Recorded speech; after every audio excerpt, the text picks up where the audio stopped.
Alice नाम की ये लड़की देखती है कि एक बूढ़ी औरत ने एक पुराने तेल के ड्रम में से एक ठोस सोने की चाय की केतली खोज निकाली है। ऐसी किस्मत बार बार कहाँ मिलेगी, क्यों न इस सोने की केतली को इस बूढ़ी से हथिया लिया जाए। यह सोचकर एलिस ने तुरंत उसका पीछा किया और मौका मिलते ही बूढ़ी औरत के घर में चुपचाप घुस गई। उसे आश्चर्य हुआ जब उसने देखा कि बूढ़ी औरत ने सोने की केतली एक साधारण छोटी मेज पर रख दी। तभी बूढ़ी औरत फोन उठाने के लिए पलटी, जिससे एलिस को केतली के पास चोरी छुपे जाने का मौका मिल गया। इतनी सुंदर दौलत देखकर एलिस अपनी खुशी छुपा नहीं पाती और तुरंत केतली उठा लेती है और तेजी से घर से बाहर भाग आती है। जॉन एलिस को घबराए हुए देखकर कार स्टार्ट करता है और वो लोग वहाँ से निकल जाते हैं। जब एलिस खुशी से अपने कीमती सामान को देख रही थी तब उसने महसूस किया कि केतली असल में पीतल की बनी थी। निराश होकर दोनों घर लौट आए, इस बात से अनजान कि यह केतली जल्द ही उनकी पूरी जिंदगी को बदलने वाली थी। अगली सुबह एलिस ने गलती से बाल बनाने वाले आयरन से अपने आप को जला लिया। अजीब बात यह थी कि इस कारण पास में रखी केतली हिलती हुई दिखी। जब एलिस ने केतली का ढक्कन खोला तो अंदर $200 रखे हुए थे। आश्चर्यचकित होकर एलिस ने जल्दी से नोट निकाले और उन्हें सूंघने लगी। तभी एलिस के मन में एक अजीब सा विचार आया। उसने खुद को फिर से जलाया और इस बार केतली से $700 निकले। यहाँ एलिस की थ्योरी बिल्कुल सही थी।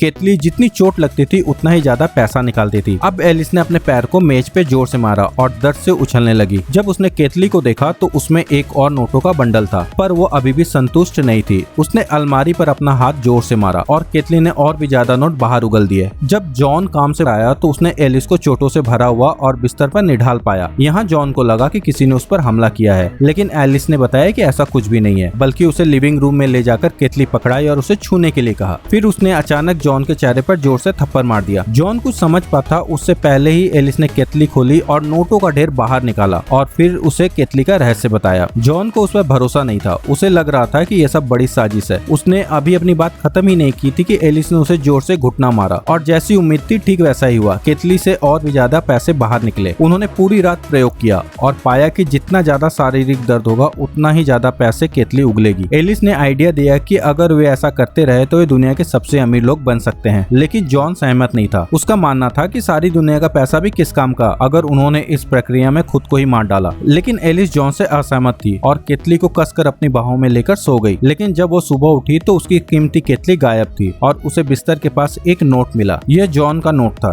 जॉन को डर था कि केतली उसके लिए खतरनाक साबित हो सकती है, इसलिए उसने उसके असली मालिक को लौटाने का फैसला किया। लेकिन जॉन जब उस बूढ़ी औरत के घर पहुंचा तो घर बिल्कुल खाली था। जॉन के लिए ये केतली अब एक टिकिंग टाइम बम की तरह था और वो किसी भी हाल में इसे एलिस के हाथों में वापस से नहीं देना चाहता था। इसलिए वो उसे नीलामी घर ले गया जहाँ लोग अपने पुराने सामान बेचते थे और उनका लाइव फीड भी वहाँ के लोकल चैनल पर प्रसारित होता था। लेकिन वहाँ के विशेषज्ञों ने इसे एक रहस्यमय पूर्वी राज्य की 2000 साल पुरानी धरोहर बताकर, जिसकी कोई अनुमानित कीमत नहीं लगाई जा सकती, मना कर दिया। इस टेलीकास्ट को यहाँ ये इंसान देख रहा था। यहाँ जॉन को पता नहीं था कि एक संकट धीरे धीरे उसके ऊपर मंडरा रहा था। बाद में जॉन और एलिस लाइब्रेरी जाते हैं ताकि केतली के बारे में और सुराग ढूंढ सके और सचमुच उन्हें एक प्राचीन किताब में कुछ संकेत भी मिलते हैं। किताब में लिखा था कि पीतल की यह केतली एक खास जादू से युक्त थी, लेकिन जिसने भी इसका इस्तेमाल किया उसका अंत अच्छा नहीं हुआ। कहीं जॉन को सच्चाई का पता न चल जाए, ऐसा सोच के डरते हुए एलिस ने जल्दी से वो पन्ना फाड़ लिया और उसे अपने बैग में डाल दिया, बिना ये जाने कि उसका यह काम उन्हें और ज्यादा बर्बाद करने वाला था।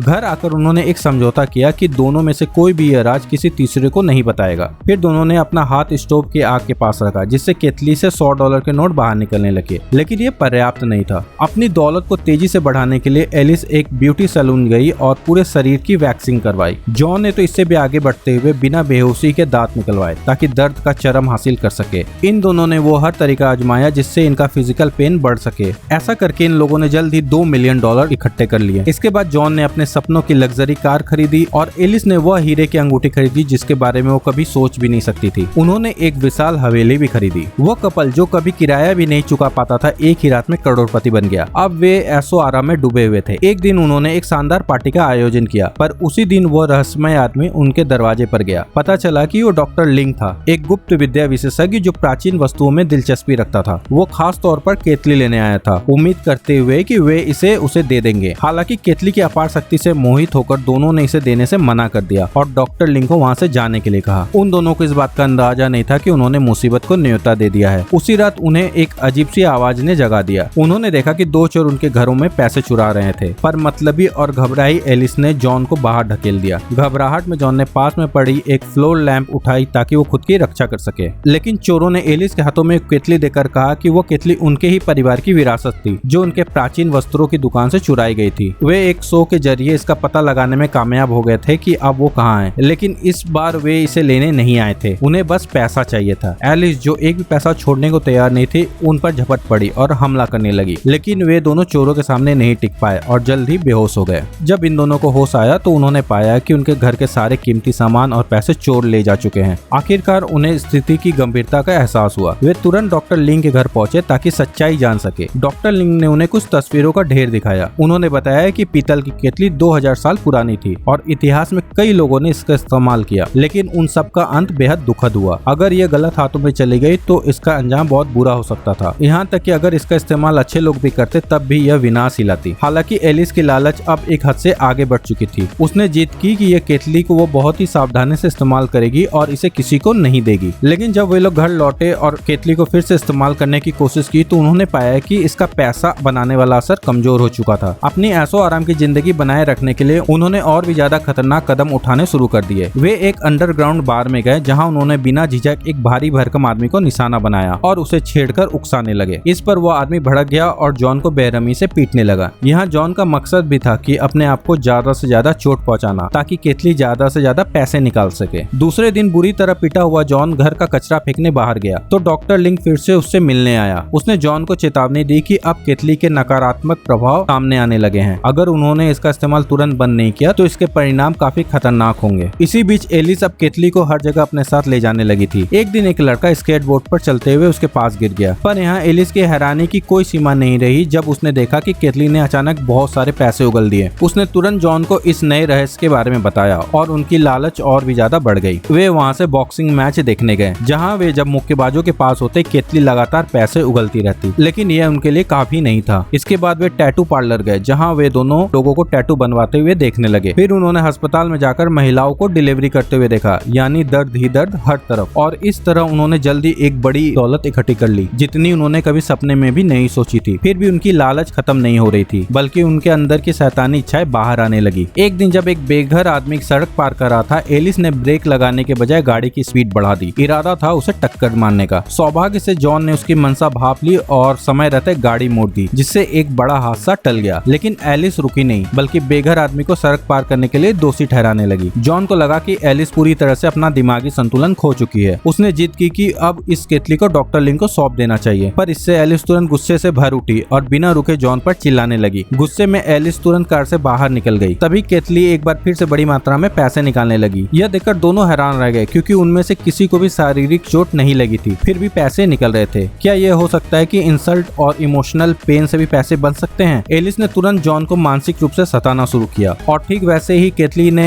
पैसों का एक बड़ा ढेर बाहर निकाल दिया। ऐसा लग रहा था कि उनकी सभी शंकाएं सही थी, लेकिन उनके अगले कदम उन्हें ऐसी स्थिति में ले जाएंगे जहां से वापसी संभव नहीं थी। जॉन ने एलिस से कबूल किया कि जब वो पोकर खेल रहा था तो वो अपनी पुराने प्रेमिका के बारे में सोच रहा था। जैसे ही उसने ये कहा, केतली से पैसे निकलने लगे, लेकिन एलिस भी निर्दोष नहीं थी। उसने स्वीकार किया कि उनकी शादी के बाद वो एक और आदमी के साथ टाइम बिताई थी, उसके पुराने मकान मालिक के साथ। और इतना कहते ही केतली से बर्फ के टुकड़ों की तरह पैसे बाहर उड़ने लगे। ये सब सुनकर जॉन बुरी तरह भड़क गया और तुरंत कार लेकर मकान मालिक के घर पहुंचा और दरवाजा पीटने लगा। मकान मालिक और उसकी गर्लफ्रेंड ये देखकर बाहर आए कि क्या हो रहा है, और जॉन ने बिना समय बर्बाद किए मकान मालिक के गंदे राज उसके गर्लफ्रेंड के सामने खोल दिए। मकान मालिक की गर्लफ्रेंड तुरंत गुस्से में आग बबूला हो गई और इससे गुस्से में आकर मकान मालिक ने जॉन के सिर पर जोर से मारा, जिससे कि जॉन नीचे गिर गया। जैसे एलिस ने जॉन की मदद के लिए अपना बैग नीचे रखा, मकान मालिक की नजर केतली पर पड़ी। उसने उसे उठाया और पाया कि वह रुपयों से भरी हुई थी। एलिस ने तुरंत केतली को वापस छीन लिया, लेकिन मकान मालिक को कुछ शक हो गया था। घर लौटते समय उन्होंने देखा कि एक दूसरे पर हमला करने से अब पहले जैसे परिणाम नहीं मिल रहे थे, तो उन्होंने अपना ध्यान दूसरों की ओर मोड़ दिया। सुबह सुबह वे लोग पड़ोसी के दरवाजे पर गए और उसके पति से कहा कि उसकी पत्नी ने ही उसके कुत्ते को मारा था। अगले ही पल यह दोनों जोड़ा आपस में चिल्लाने लगे और लड़ने लगे। इसके बाद वो लोग जॉन के ऑफिस गए, जहां जॉन ने उसके बॉस की पत्नी को कुछ विवादित तस्वीरें दिखाई जो जॉन के इस्तीफा देने से पहले ली गई थी। बॉस की पत्नी का दिल टूटने से उन्हें एक बड़ी दौलत मिल गई। पहले इसके दिमाग में एक और चौंकाने वाला ख्याल आया। एलिस पैसे कमाने के लिए किसी भी हद तक जा सकती थी और इसलिए ये दोनों एलिस की बहन के घर जाकर उसे मेंटली टॉर्चर करने का प्लान बनाते हैं। पर अपनी बहन के दयनीय चेहरे को देखकर एलिस ये सब करने की हिम्मत नहीं कर पाई। लेकिन जैसे ही वो घर पहुंचे उसे इस बात का बहुत पछतावा हुआ। लेकिन जॉन बहुत खुश लग रहा था क्योंकि उसे ऐसा लग रहा था कि एलिस में अभी भी इंसानियत बची हुई है। लेकिन जॉन बहुत भोला था।